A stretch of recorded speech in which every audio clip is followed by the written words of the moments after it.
It's a common sense recap of the big stories. It's Katz and Cosby on 77 WABC.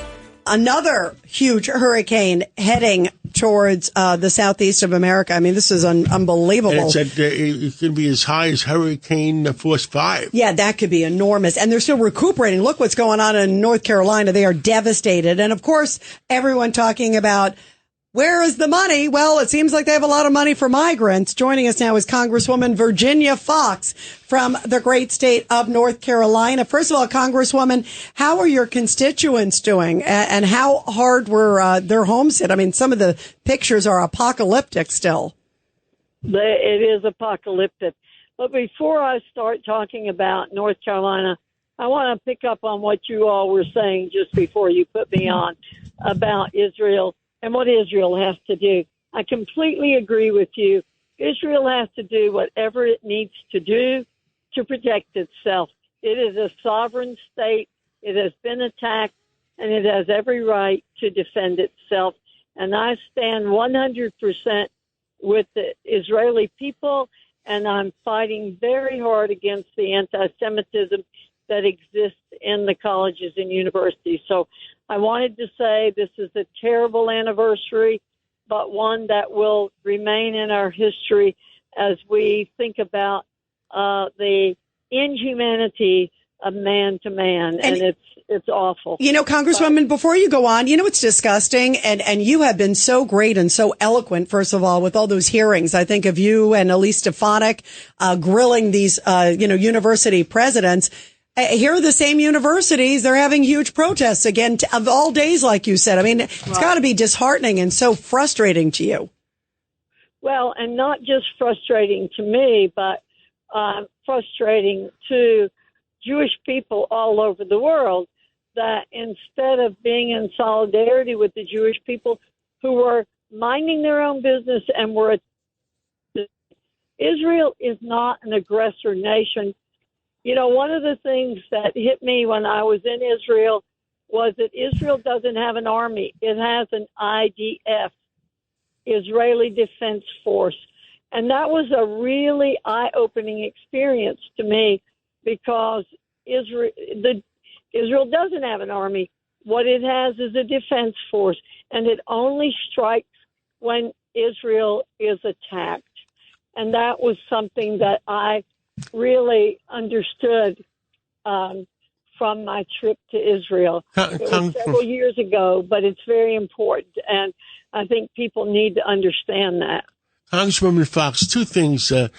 First of all, I don't know if you heard the breaking news at the beginning of the 5 o'clock show, that earthquake supposedly Saturday night in Iran. Some intelligence sources are saying it might have been an underground nuclear test by Iran. I have not heard that. I had not heard about that. But Iran is way too close to getting a nuclear bomb. It's all the fault of the Biden administration, and we need to do everything we can to stop Iran from getting nuclear weapons. If Iran is so evil as it is now without nuclear weapons, imagine how it would be if it had nuclear weapons. If Israel took out some of their nuclear facilities, will the United States back Israel? Well, that depends on who's president. And I'm not so sure that Biden would support Israel if it did that. But that's what Biden should do, because Israel is our most important ally, not just in the Middle East, but in the world. It is our most important ally. And the Biden administration is too stupid to understand that. And I don't think Harris is much better, Congresswoman. She's worse. Yes. She is worse. You know, Mark Levin was on TV about her this morning, and he calls her evil, and I think he's right. Now, one more thing, Congresswoman, because the American people have to realize this, that people are suffering in Florida, people are suffering in North Carolina, people are suffering all over, and Secretary Mayorkas says he doesn't have any money to help the people that are suffering. But he does have money to bring in migrants from South America and Central America and Africa. That's right. and they have the money to take care of Americans. They move all this money around the way they want to. The president comes up with money all the time to do the things he wants to do and can never explain where it's coming from. That money isn't always appropriated by Congress. He just takes money appropriated for one program and uses it for another program. And refuses help to the American people. Yeah, and guess what? $3 billion to the Taliban. Can you believe that? They have given $3 billion to the Taliban, and yet we have Americans pleading for help, Congresswoman? That's exactly right. This administration, remember what Bob Gates said, every decision about a foreign affairs issue that Joe Biden made before he became president was wrong. Every decision. And every decision he's made since he's been president has been wrong. Ed Cox.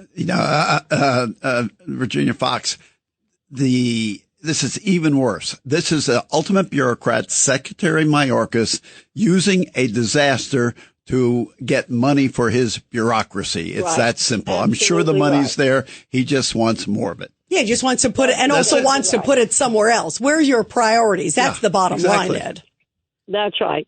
And what I want to say is people across the world, across the country, have been remarkably supportive of the people of North Carolina. And this is a horrible situation. I will tell you, having been through it, I live in the area. I live right in the middle of the area that's having the worst problems. And I've driven around. It is much worse than the things you're seeing on TV. It's very deep. It's going to take 20 years to recover from this. There will be people who will never recover from it. There'll be poor people, old people whose homes are washed away. They'll never be able to replace them. And so I want to say to the American people who have reached out, sent items, sent money, that we appreciate it so much. There's much more to be done. I'm not happy with FEMA. I'm not happy with the state of North Carolina bureaucrats and how they're handling things. There are some things in some places going okay, but for the most part, they cannot match what the private sector is doing and how the private sector has stepped up. Samaritan's Purse, which happens to be based in my district and is in one of the counties most effective, they were ready to go the morning after all of the flooding occurred. We didn't have government agencies ready to go the morning after. They're around now, but they're basically sitting around in coordination centers, not doing a whole lot. Most of the work is being done by volunteers and the National Guard and some troops who are on the ground. Government bureaucrats don't do very much. Just the last question, Congresswoman. Is FEMA actually preventing private aid from getting to the areas of North Carolina that you know? We keep hearing that story. I'm asking for names of the FEMA people who do that. I haven't been able to get any specific names. Well, keep us posted, please. Please. I will do that. Please. And once I track it down, believe you me, there will be a reckoning with me. I was on the phone with FEMA for over an hour today, calling their attention to somebody I knew who followed their instructions and got no help whatsoever. Wow.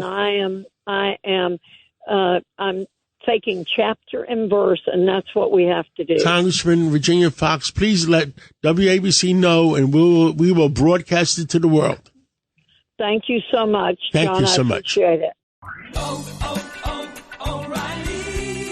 Need a little help? O'Reilly Auto Parts can help. Need advice? We've got advice. No matter what you need, we have thousands of professional parts people doing their part to make sure you have it. Exceptional customer service. Just one part that makes O'Reilly stand apart.